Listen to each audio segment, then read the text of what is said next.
एक बात इसमें इसको शुरू करने से पहले एक बात रखना चाहूंगा कि अनुभव बिंदु तक पहुंचते पहुंचते, है ना, हमको अपने जीने का जो स्वरूप है वो जागृत मानव के जीने का स्वरूप जैसा बना लेना है अनुकरण पूर्वक, है ना। ये एक बात है।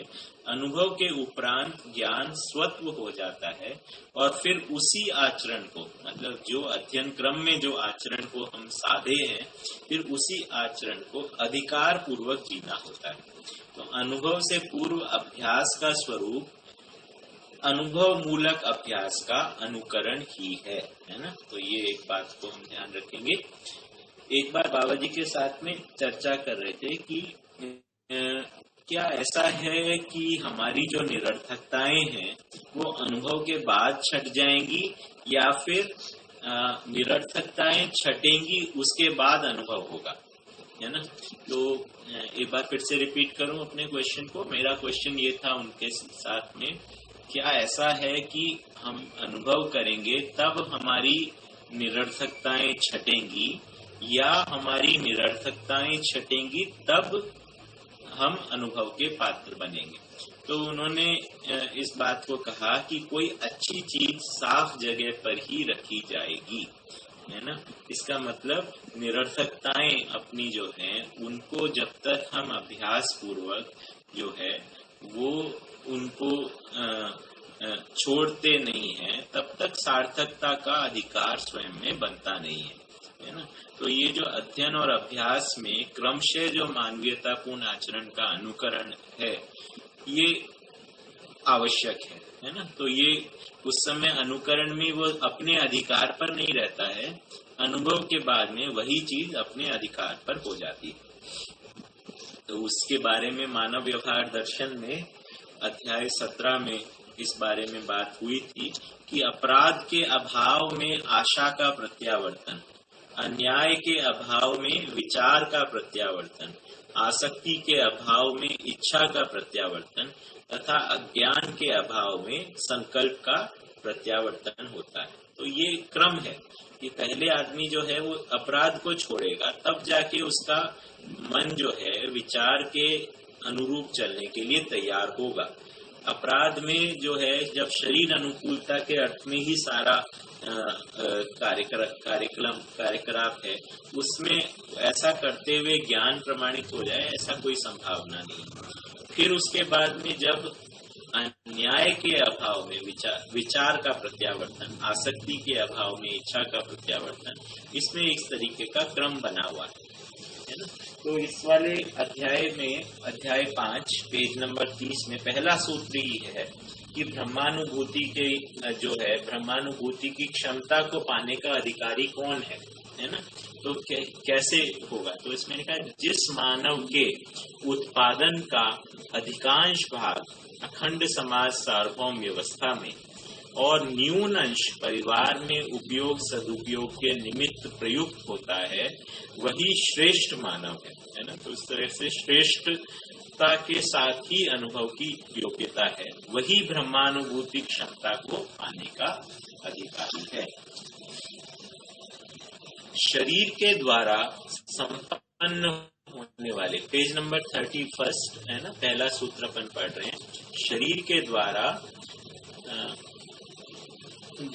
संपन्न होने वाले उत्पादन, वितरण, व्यवहार, व्यवसाय एवं भोग ही ज्ञानात्मा का लक्ष्य नहीं है। ज्ञानात्मा आनंद सहज निरंतरता चाहता है, यह जागृति पूर्वक सफल होना पाया जाता है। तो ज्ञानात्मा से आशय है मानव को चलाने वाला जीवन। तो मानव को चलाने वाला जो जीवन है वो केवल शरीर द्वारा होने वाले जो मुंडेन वर्क्स हैं उसी से ही वो संतुष्ट नहीं है, उसको वो जीवन में आनंद की निरंतरता चाहता है। और ये कैसे सफल होता है? जागृति पूर्वक सफल होता है। ज्ञानात्मा बौद्धिक समाधान के बिना संतुष्ट नहीं है, है ना। तो ज्ञानात्मा जो है केवल शरीर के अनुकूलता बन जाए सब, तो उससे संतुष्ट नहीं होती है। जब तक उसमें बौद्धिक समाधान हासिल नहीं हो जाता, तब तक ज्ञानात्मा में संतुष्टि नहीं मिलती। ज्ञानात्मा को न्यायपूर्ण व्यवहार के बिना शांति नहीं है ना। उसमें संतुष्टि, शांति, तो जब तक न्याय परिवार में समाधान और समृद्धि प्रमाणित नहीं होती, तब तक मानव जीवन को शांति नहीं मिलती। नियम पूर्वक व्यवसाय के बिना उत्पादन का विपुलीकरण समृद्धि के अर्थ में सार्थक नहीं है, है ना। तो जब तक नियम पूर्वक, कौन से नियम पूर्वक? प्राकृतिक नियम, सामाजिक नियम, बौद्धिक नियम, इनके नियम पूर्वक व्यवसाय के बिना उत्पादन का जो विपुलीकरण, मतलब ज्यादा उत्पादन करना, समृद्धि के अर्थ में सार्थक नहीं हो सकता है। तो नियम पूर्वक व्यवसाय करेंगे जिससे उत्पादन का विपुलीकरण होगा, जिससे समृद्धि का प्रमाण होगा।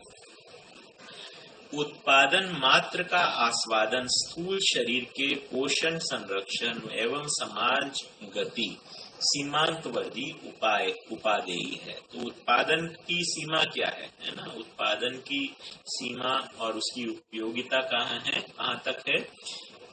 स्थूल शरीर जो कि मानव जीवन के लिए सबसे प्रमुख साधन है ना। स्थूल शरीर के पोषण, संरक्षण, परिवार के पोषण, संरक्षण और उसके द्वारा समाज गति में भागीदारी, उसके लिए उसकी उपयोगिता है। तो इसमें उत्पादन को कम नहीं कहा गया है, पर उसकी सीमा भी बताई गई है ना।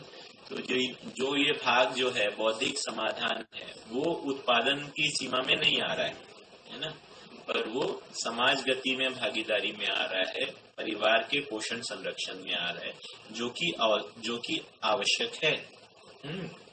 फिर उसके बाद यांत्रिक तांत्रिक प्रयोग भी उत्पादन अपेक्षा में निहित है। तांत्रिक प्रयोग से आशय यहाँ पे मतलब कोई तंत्र यानी प्रोसेस बनाना। यंत्र से तो आशय तो है, स्पष्ट है ही कि कोई भी मशीन है, तो कोई भी मशीन और प्रोसेस का प्रयोग भी उत्पादन की अपेक्षा में निहित है। प्रत्येक आवश्यकीय आस्वादन से जड़ पक्ष की पुष्टि होती है। तो कोई भी जैसे हम आस्वादन करते हैं भोजन का, है ना, पुष्टिदायक वस्तुओं का, तो उससे क्या है, जड़ पक्ष की ही पुष्टि होती है, मतलब शरीर की ही पुष्टि होती है। चैतन्य पक्ष के मन को सुख या दुख भी भास सकता है। तो जड़ पक्ष के आस्वादन के द्वारा चैतन्य पक्ष यानी मन को जो है संवेदना में सुख या दुख यानी अच्छा लगना और बुरा लगना भी हो सकता है। सुख के भास आभास का कारण ही है उसकी निरंतरता के लिए जिज्ञासा। तो जीवन में जो सुख का भास आभास होता है, वही उसका कारण है कि उसकी निरंतरता कैसे बनी रहेगी। अर्थ का विपुलीकरण सुख की निरंतरता का साधन सिद्ध नहीं हुआ। तो अब मानव ने ये करके देख लिया कि अगर हमारे पास में बहुत भौतिक वस्तुएं हो जाएं, तो सुख का भास आभास की निरंतरता हो जाए या सुख की निरंतरता हो जाए, ऐसा सफल नहीं हुआ। साथ ही अर्थ उपेक्षणीय भी नहीं है ना। तो ये भी एक बात है कि भौतिकता जो है वो उपेक्षा के योग्य भी नहीं है। उपेक्षा मतलब तिरस्कार के युग में या उसको छोड़ देने के लिए भी नहीं है, क्योंकि जड़ शरीर के पोषण, संरक्षण और समाज गति के निमित्त उत्पादन आवश्यक है।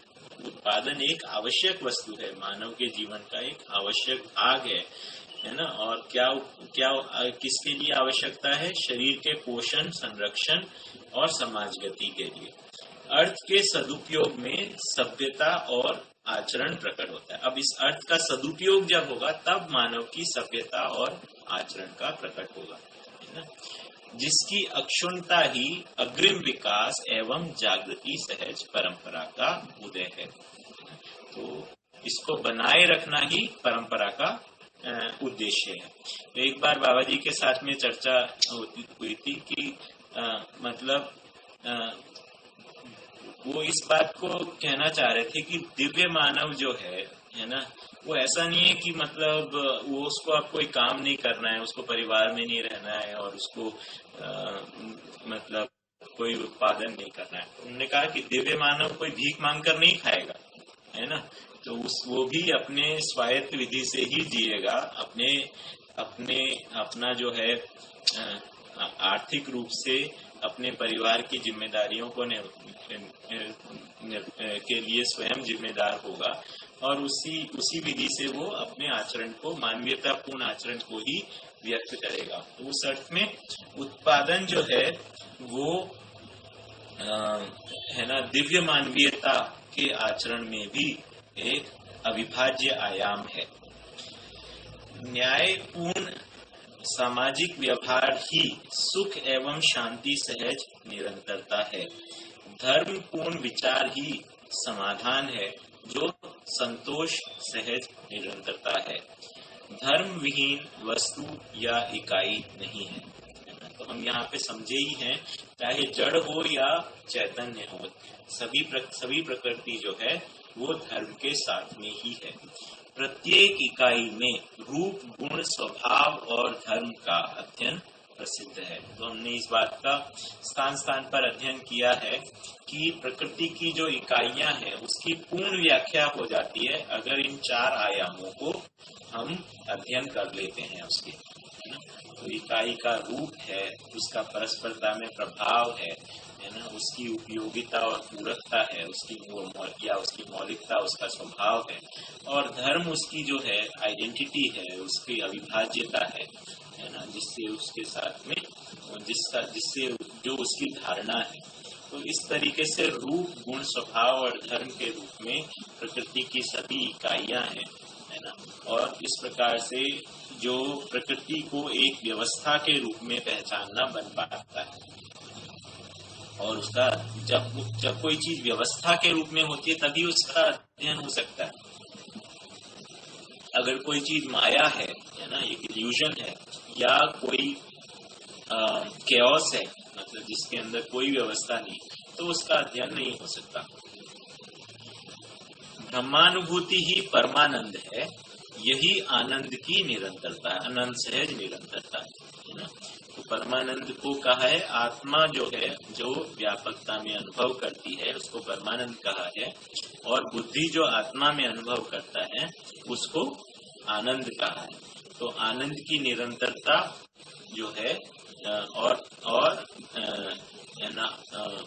परमानंद जो है जो कि आत्मा में अनुभव है, ये दोनों साथ साथ होने वाली चीज है। चैतन्य इकाई में गठन परिणाम नहीं है, मतलब उसका कोई गठन बदलता नहीं है। गठन की पूर्णता हो जाती है, कोई भी पूर्णता के बाद उसकी निरंतरता है। तो यानी कि चैतन्य इकाई में गठन परिणाम नहीं है। साथ ही क्रिया और आचरण में पूर्णता के अर्थ में उसमें परिमार्जन और गुणात्मक परिवर्तन प्रसिद्ध है ना। तो ये वाली बात भी स्पष्ट है कि जीव चेतना से मानव चेतना तक में गुणात्मक परिवर्तन है, और फिर उसके बाद में उसका परिमार्जन है, यानी और उसके अंदर मांझना होता है और उसमें चमकाना होता है।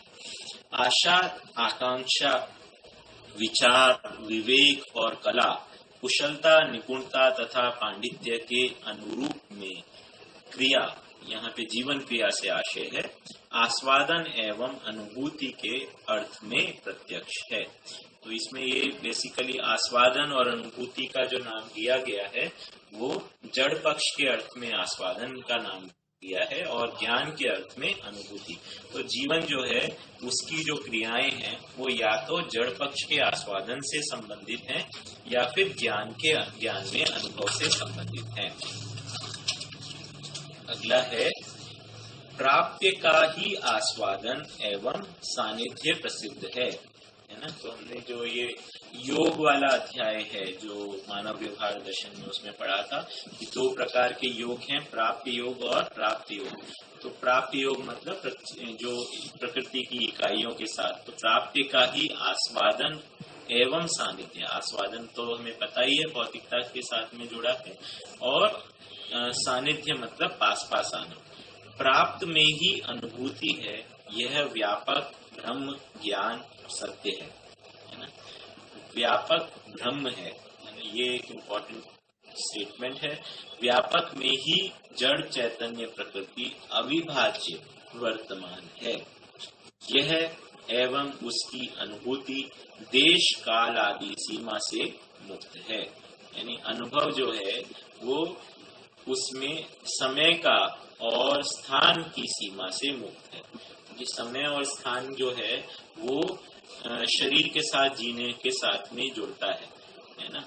तो जबकि बुद्धि और आत्मा जो है उसके स्तर पर जो देखना है वहां पर सर्वदेश और सर्वकाल की स्थिति रहती है। तो अनुभव जो है वो सर्वदेश और सर्वकाल, उसी तरीके से समझ जो है वो भी सर्वदेश और सर्वकाल से जुड़ा है। इसलिए जो मूल प्रस्ताव हैं दर्शन के वो सार्वभौम सार्वकालिक के रूप में स्पष्ट होते हैं। तो वो देश काल से मुक्त नियमों की पहचान जो है वही बोध और अनुभव में आती है। इस बात का हम ध्यान रखेंगे कि अब इसके साथ में ये भी बात कही जा रही है कि जो ये असीम ज्ञान है जो कि देश और काल से मुक्त है उसको सीमित शरीर के द्वारा व्यक्त किया जा सकता है। ये सबसे बड़ी बात है ना। तो ऐसा नहीं है कि असीम और ज्ञान आपको हो गया पर उसका प्रमाण नहीं हो सकता क्योंकि शरीर सीमित है। यहाँ पे ये कह रहे हैं कि असीम ज्ञान का प्रमाण जो है वो सीमित शरीर के द्वारा हो सकता है। तभी उसमें जब सीमित शरीर है तो सीमित शरीर में जो संवेदनाएं हैं वो उस असीम ज्ञान में नियंत्रित हो जाती हैं, उस संज्ञानीयता में नियंत्रित हो जाती हैं, जिससे उस असीम ज्ञान का व्यवहारिक प्रमाण मिलना शुरू हो जाता है ना। तो अनुभव अपने आप में प्रमाण तो है ही, उसके साथ में व्यवहार और प्रयोग के स्तर के ऊपर भी प्रमाण का सीमित शरीर के माध्यम से मिलना शुरू हो जाता है। तो ये एक जो चीज पहले अव्यक्त और अनिर्वचनीय बताई गई थी जो कि व्यवहार में नहीं आ सकता ऐसा बताया गया था, यहाँ पर ये उससे भिन्न बात कही जा रही है। संवेदनाओं के आस्वादन मात्र से भी सुख भासता है, विलासिता भी इसी उपादेयता की सीमा में सीमित है। तो संवेदना में सुख भासता है, विलासिता मतलब भोग आदि करना, और तो भोग भी इसी सीमा में है ना।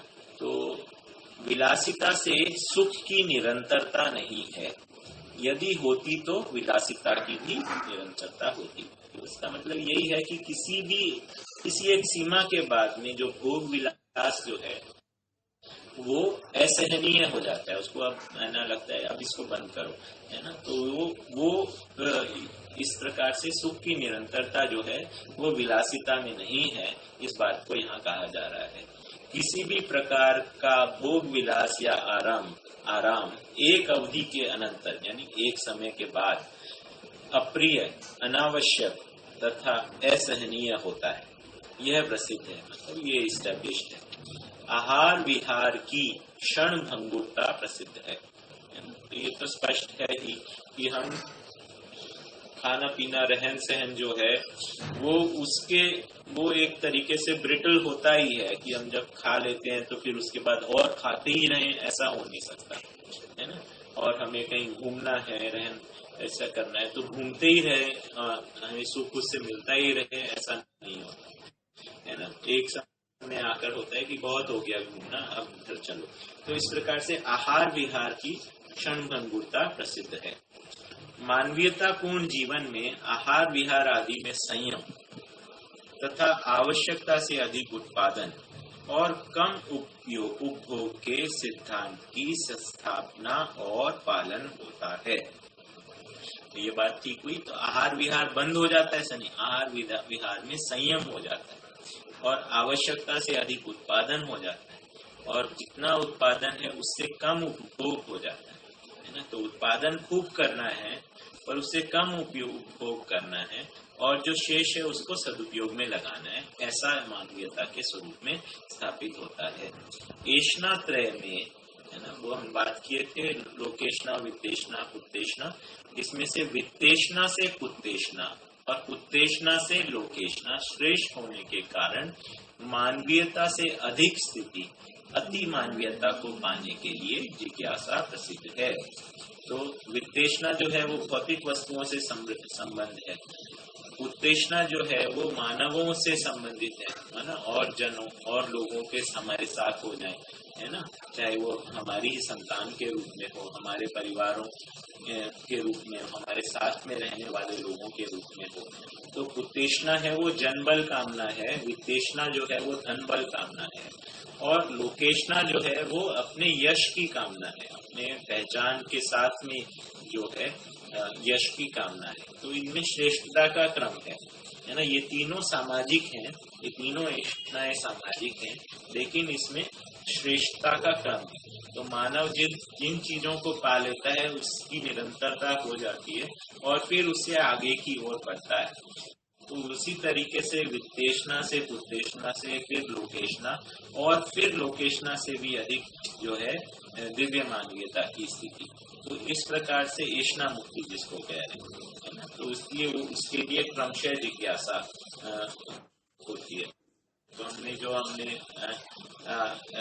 बारंबार इस बात को एम्फसाइज कर रहे हैं कि अध्ययन क्रम जो है वो दिव्य मानवीयता तक की योग्यता का अभ्यास करने तक है, तभी ब्रह्मानुभूति योग्य अर्हता जो है वो स्वयं में स्थापित होती है, उसको अनुभव करते हैं। फिर उसके बाद में मानवीयता, देव मानवीयता और दिव्य मानवीयता का प्रमाण जो है वो जीने में मानव प्रस्तुत कर पाता है।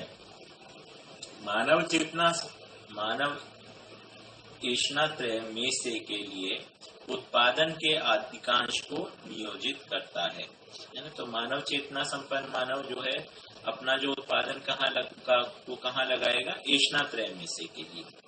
फल ही है कि वित्तेषणा और पुत्तेषणा तक सीमित जनमानस जो है, जो कि उन्हीं के मार्गदर्शन में सुरक्षित रहना और पीढ़ी से पीढ़ी प्रेरणा प्राप्त करना चाहते हैं। तो मानवीयता की जो परंपरा है वो उसी सामाजिकता में होगी, जो प्रेरणा देने के लिए कौन होगा, जो लोकेशना को प्रमाणित करेगा। तो उस प्रकार से ये मानवीयता की परंपरा बनती है।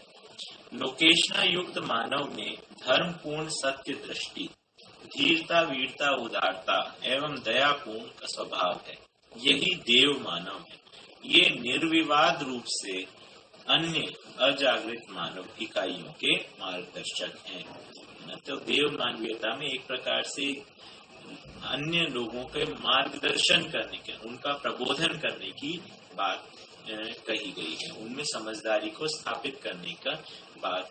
एक प्रकार से देव मानव में दया कृपा की जो है शुरुआत दिखाई देती है, दया कृपा का प्रमाण दिखाई देता है। जिस मानव के उत्पादन का अधिकांश भाग वितरण में और न्यून अंश परिवार में उपयोग सदुपयोग के निमित्त प्रयुक्त होता है, वही श्रेष्ठ मानव है, वही ब्रह्मानुभूति क्षमता को पाने का अधिकारी है। वितरण का तात्पर्य अखंड समाज सार्वभौम व्यवस्था में नियोजन से है ना। तो ये वाली बात हम पहले इस अध्याय में कर चुके हैं। नित्यम यातु शुभोदयम, इस प्रकार से अध्याय 5 जो है हम अच्छा, आवाज साफ नहीं आ रही है एक बार और, ठीक है, फिर से आई थिंक। तो अभी मैं कल जो कुछ क्वेश्चंस रह गए थे उनको लेना चाह रहा हूँ, और फिर आज अगर कुछ क्वेश्चन होंगे तो होपफुली हम उनको भी एड्रेस कर लेंगे। तो कल राहुल तायादे जी, मेरे को पता नहीं उनका स्पेलिंग में उनको सही ठीक प्रोनाउंस कर रहा हूँ या नहीं, राहुल जी का क्वेश्चन था, भैया अनुभव से अधिक अनुमान को विस्तार से बताएं। तो इस बारे में यह है कि जब इसको सामान्य अर्थ में देखें तो हमें जिस भी बात का एक्सपीरियंस रहता है, जो बात हमने पाई रहती है, जो हमारे अधिकार में रहती है, अब इसके बाद में हम जो भी कुछ अनुमान करेंगे उसमें वो अनुभव तो शामिल रहता ही है और उससे अधिक भी होता है ना। उसके अधिक की हमारे साथ में कल्पना जुड़ती ही है, उस अर्थ में अनुभव से अधिक अनुमान होता है। अब यहाँ पर जो ये ज्ञान में अनुभव की बात कर रहे हैं, तो उसके बाद में, अनुभव के बाद में जो मानव अपनी कल्पनाशीलता को प्रयोग करेगा, वो किस अर्थ में करेगा? उसको जीने में प्रमाणित करने के लिए। तो वो अनुभव से अधिक होगा ही। तो अनुभव जो है वो अपने में एक स्थिरता के रूप में स्पष्ट होगा, और उसके बाद में जो अनुमान है वो उसके साथ में जुड़ेगा ही। फिर आगे है, अनुज सूर्यवंशी जी का प्रश्न था, गठित परमाणु का व्यापक महापरमाणु में विलय होना ही क्या दिव्य अनुभव है? यहाँ ऐसा नहीं कह रहे भैया। इसमें गठित परमाणु से आशय शायद आपका गठनपूर्ण परमाणु या जीवन से है, और व्यापक जो है वो अपने आप में इकाई है, इकाई नहीं है। तो इसलिए व्यापक जो है वो असीम और खाली स्थली के रूप में हम उसको पहचानते हैं, जो अपने आप में ज्ञान और साम्य ऊर्जा के रूप में है। तो जीवन जब व्यापक सत्ता में अनुभव करता है, वो उसका मतलब जीवन उसमें विलय नहीं हो जाता है ना, जीवन उसमें अनुभव कर लेता है, और ये अनुभव होना ही दिव्यता, दिव्य मानवीयता तक का अनुभव है, जिसमें बाकी तीनों चेतनाएं भी समाहित हैं, मानवीयता, देव मानवीयता और दिव्य मानवीयता। वसुंधरा दीदी का प्रश्न था, विरोध अथवा निर्विरोध पूर्वक स्वागत एवं आस्वादन को कृपया स्पष्ट करें। तो ये वो एक सूत्र था कि क्रिया और इकाइयों का सानिध्य एवं सहवास प्रसिद्ध है। यह विरोध अथवा निर्विरोध पूर्वक स्वागत एवं आस्वादन भाव सहित आशा, आकांक्षा तथा इच्छा के रूप में मानव में प्रत्यक्ष है। तो इसमें देखिए, इसमें दो क्रियाएं मानव में होती हैं, स्वागत और आस्वादन। तो स्वागत जो है वो श्रेष्ठता की स्वीकृति को स्वागत कह रहे हैं। तो मानव में श्रेष्ठता की स्वीकृति होती है, उसको स्वागत कहते हैं। और आस्वादन है आशा और रुचि सहित ग्रहण क्रिया, है ना, तो उसको आस्वादन के अर्थ में यहाँ पे लिया गया। तो इस प्रकार से उसके लिए विरोध होगा या निर्विरोध होगा, मतलब उसके लिए श्रेष्ठता की स्वीकृति और रुचि सहित ग्रहण क्रिया, इन दोनों के लिए भी मानव में विरोध और निर्विरोध होगा ही। जैसे हम खाने को भी या अच्छे भोजन को भी हमारे सामने रखा जाए रुचिपूर्ण, उसको भी हम स्वीकारते हैं या अस्वीकारते हैं, है ना, उसके प्रति विरोध और निर्विरोध होता ही है ना। उसी तरीके से जो हमारे पास में कोई ज्ञान के अर्थ में हमारे सामने कुछ प्रस्तुति होती है, उसका भी हम या तो स्वागत करते हैं या फिर स्वागत नहीं करते हैं। तो स्वागत नहीं करते हैं वो एक प्रकार से विरोध होता है, और स्वागत करना जो है वो उसके प्रति निर्विरोध होता है। ठीक है। तो फिर उसके बाद राहुल जी का एक और प्रश्न था कि भैया ब्रह्म पर्यंत स्व प्रभावीकरण कहा है, तो जागृत जीवन में क्या है ना, जागृत जीवन और शरीर के वियोग की क्या स्थिति है। तो ये जो स्व प्रभावीकरण जो बात कही गई है वो है, उसका सार्थक स्वरूप है अध्ययन पूर्वक संस्कार से संपन्न हो जाना, है ना। तो स्व प्रभावीकरण का हमने दो तीन अर्थों में देखा था कि शरीर छोड़ते समय भी स्व प्रभावीकरण है, दूसरे के देह त्याग के रूप में भी स्व प्रभावीकरण है, लेकिन सबसे श्रेष्ठ जो स्व प्रभावीकरण का स्वरूप देखते हैं वो है अध्ययन पूर्वक। तो ये भी हमको दिखाई देता है, जो भी जीवन विद्या से जो परिचित होते हैं एक प्रकार से वो भी एक स्व प्रभावीकरण ही है। हम सभी हमको कहीं कुछ बात स्वयं को छुई है, तभी हम इस बात को आगे अध्ययन करना, अपने जीवन में लाना, वो एक करते हैं हमें वो, तो वो भी एक स्व प्रभावीकरण है। तो ये है कि ब्रह्म पर्यंत स्व प्रभावीकरण, इसकी जगह पे ऐसा है कि जब तक जागृत नहीं हो जाते तब तक स्व प्रभावीकरण क्या है। तो जागृत जीवन में क्या है, जागृत जीवन में अब वो संस्कार बन चुका है, तो वो अब और उस पे स्व प्रभावीकरण क्रिया नहीं है, उसका निरंतरता बन गई है।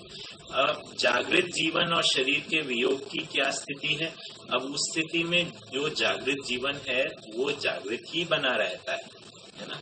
तो शरीर के वियोग जो है, शरीर जब अब उपयोग का नहीं रहा, जागृति को प्रमाणित करने के अर्थ में नहीं रहा, तो वो शरीर का त्याग होना होता ही है ना। तो ये हमने देखा ही है, जैसे बाबा जी का भी शरीर को छोड़ना हुआ ही।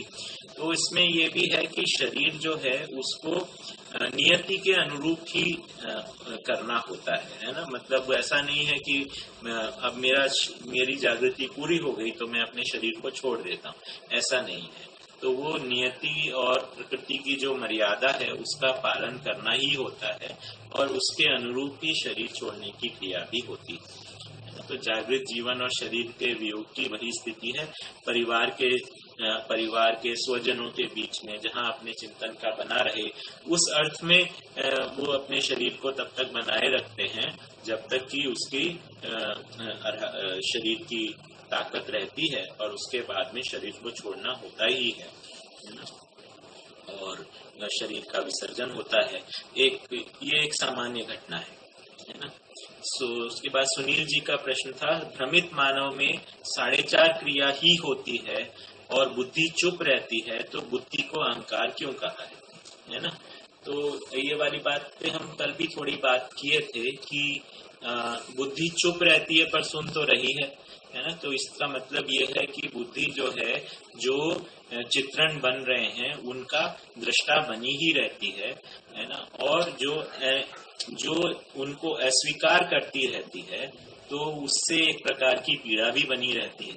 तो ये वाली स्थिति जो अस्वीकार करती है, जो भ्रमित चित्रणों को अस्वीकार करती है, उसकी जो है, तो वही एक अस्वीकार करना ही अहंकार का एक स्वरूप है, और बुद्धि ही अहम का स्वरूप है। मैं की पहचान जो है वो बुद्धि के द्वारा ही है ना। तो बुद्धि में ही ज्ञान की स्थली है, जानने की चिर स्थली के रूप में बुद्धि को पहचाना गया है ना। तो उस अर्थ में बुद्धि के चुप होते हुए भी बुद्धि को ही अहंकार की संज्ञा दी गई है, और बुद्धि जब अपने से श्रेष्ठ आत्मा को पहचान लेता है, आत्मा को आत्मबोध हो जाता है, तभी अहंकार का अभाव होता है, और अनुभव मूलक विधि से बुद्धि फिर संकल्प के साथ में कार्य करती है।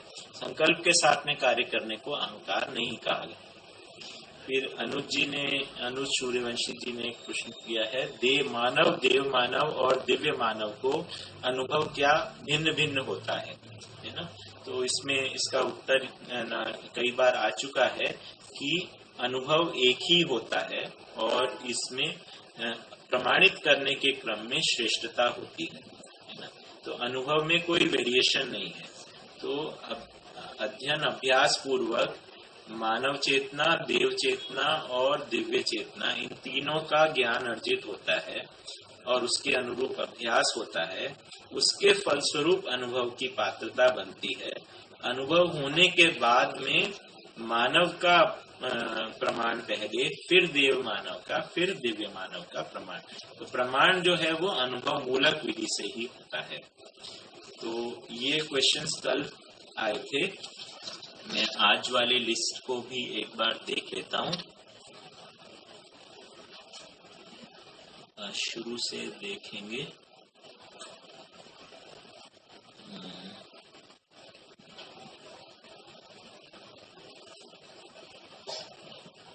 उमेद भैया ने कहा है, क्या दर्शन को मूलतः विद्या के समानांतर रख सकते हैं क्या? मुझे समझ नहीं आया इसका मतलब क्या है कि विद्या के समानांतर। क्या ऐसा कह रहे हैं कि जीवन विद्या के समानांतर? नहीं, मुझे स्पष्ट नहीं हुआ प्रश्न भैया। आपसे जब अलग बात होगी तो मुझे अलग से लिख सकते हैं इस बारे में।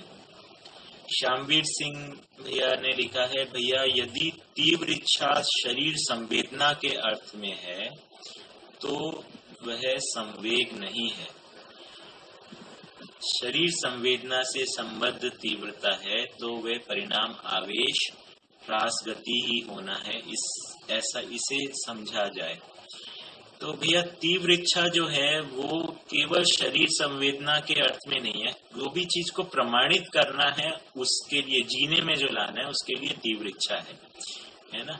तो तीव्र इच्छा जो है उस तरीके से क्रिया के अर्थ में है, जो जिस इच्छा को क्रियान्वित करना है ना। तो सभी जो ज्ञान जो है वो शरीर के द्वारा ही प्रकाशित होगा और उसके लिए तीव्र इच्छा का होना आवश्यक है ना। तो तीव्र इच्छा का परिणाम हमेशा आवेश और ह्रास होगा, ऐसा नहीं है। तो ज्ञान को प्रमाणित करने और ज्ञानार्जन करने के लिए भी तीव्र इच्छा होगी और उस तीव्र इच्छा को आवेश नहीं कहा जा सकता। हाँ, ऐसा भी हो सकता है कि भ्रमित रहते तक जिन चीजों के लिए तीव्र इच्छा होती है वो आवेशकारक हो सकते हैं।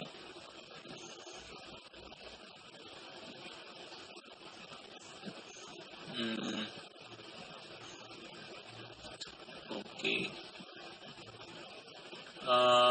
ललित शर्मा जी ने पूछा पक्ष का मतलब क्या होता है। जैसे पक्ष नॉर्मली किसी विचार से जुड़ जाते हैं या किसी व्यक्तित्व से जुड़ जाते हैं, है ना। जैसे अभी भी पक्ष और विपक्ष होता ही है ना। तो उस तरीके से वहाँ पे बात की है कि मानव जो अनुभव के लिए कोई पक्ष और विपक्ष का कोई बात नहीं होती है, उस अर्थ में वहाँ पे बात की गई थी। सार्थक अभ्यास के साथ निरर्थकता का छूटना सुंदर। हाँ भैया, ये बात बहुत जरूरी है। अर्थात संस्कार पूर्वक संस्कार पूर्णता कहें, है ना। हाँ, बिल्कुल ऐसा ही है कि संस्कार पूर्वक ही संस्कार की पूर्णता है। और भैया, आस्वादन केवल भौतिक अर्थ में ही नहीं, जागृति उपरांत मूल्यों को भी आस्वादन भी कहा जाता है, कृपया और स्पष्ट करें। हाँ, ऐसा बात ठीक है कि आस्वादन जो है वो केवल भौतिक अर्थ में नहीं है, लेकिन यहाँ पर जब आस्वादन और अनुभूति शब्दों को साथ साथ में उपयोग किया गया है, तब यहाँ पर जड़ पक्ष के आस्वादन और ज्ञान में अनुभव, उस अर्थ में इस भाषा का प्रयोग किया गया है। तो जो दर्शन में जो भाषा का प्रयोग किया गया है वो स्ट्रिक्टली अगर हम इसको लिटरल सेंस के अंदर यूज करेंगे तो हम उसमें दिक्कत आती ही है, लेकिन अगर हम इसको है ना उसके कॉन्टेक्स्ट के साथ में समझेंगे तो दिक्कत नहीं होती। इसलिए बाबा जी के साथ में जब हम चर्चा करते थे तो ऐसे बोलते थे कि है ना ऐसे कैसे, मतलब हम कैसे बैठाएं। तो उन्होंने कहा देखो, किताब जो है वो अकेला समझा नहीं सकता है, किताब के साथ में कोई आदमी होना ही होगा जो उसको समझा हुआ है, तो उसके कॉन्टेक्स्ट को वो क्लियर करेगा। क्योंकि